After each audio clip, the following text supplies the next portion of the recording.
Genesis 19.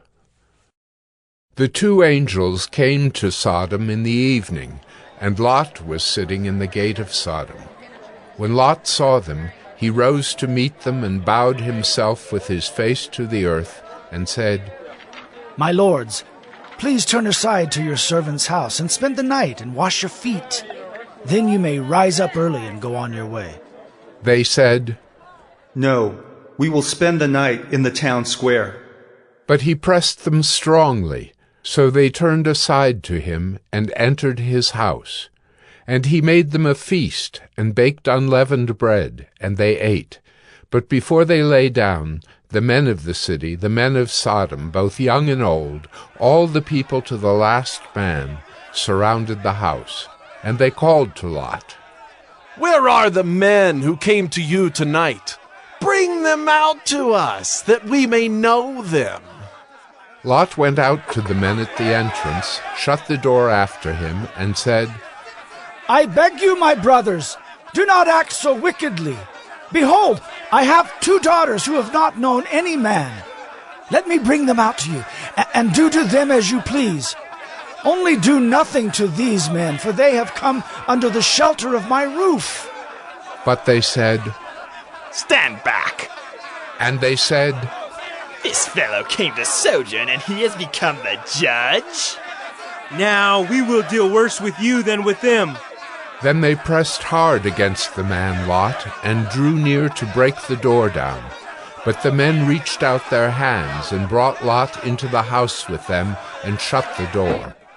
And they struck with blindness the men who were at the entrance of the house, both small and great, so that they wore themselves out, groping for the door.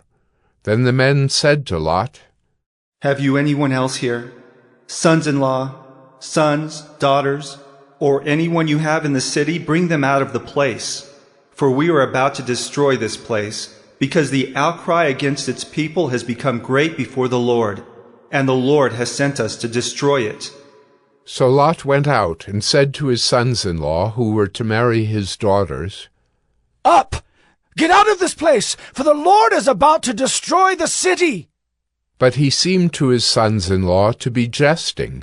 As morning dawned, the angels urged Lot, saying, "Up, take your wife and your 2 daughters who are here, lest you be swept away in the punishment of the city." But he lingered. So the men seized him and his wife and his 2 daughters by the hand, the Lord being merciful to him, and they brought him out and set him outside the city. And as they brought them out, one said, "Escape for your life. Do not look back or stop anywhere in the valley. Escape to the hills, lest you be swept away." And Lot said to them, "Oh no, my lords. Behold, your servant has found favor in your sight, and you have shown me great kindness in saving my life. But I cannot escape to the hills, lest the disaster overtake me and I die. Behold, this city is near enough to flee to, and it is a little one. Let me escape there. Is it not a little one? And my life will be saved." He said to him, "Behold, I grant you this favor also, that I will not overthrow the city of which you have spoken. Escape there quickly, for I can do nothing till you arrive there." Therefore the name of the city was called Zoar. The sun had risen on the earth when Lot came to Zoar.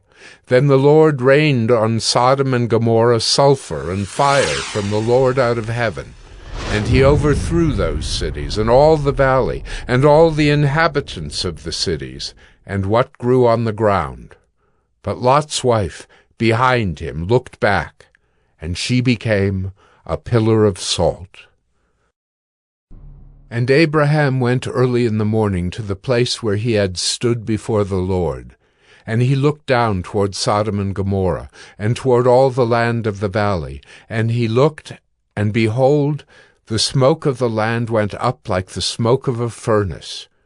So it was that when God destroyed the cities of the valley, God remembered Abraham and sent Lot out of the midst of the overthrow when he overthrew the cities in which Lot had lived. Now Lot went up out of Zoar and lived in the hills with his 2 daughters, for he was afraid to live in Zoar. So he lived in a cave with his 2 daughters. And the firstborn said to the younger, Our father is old, and there's not a man on earth to come in to us after the manner of all the earth.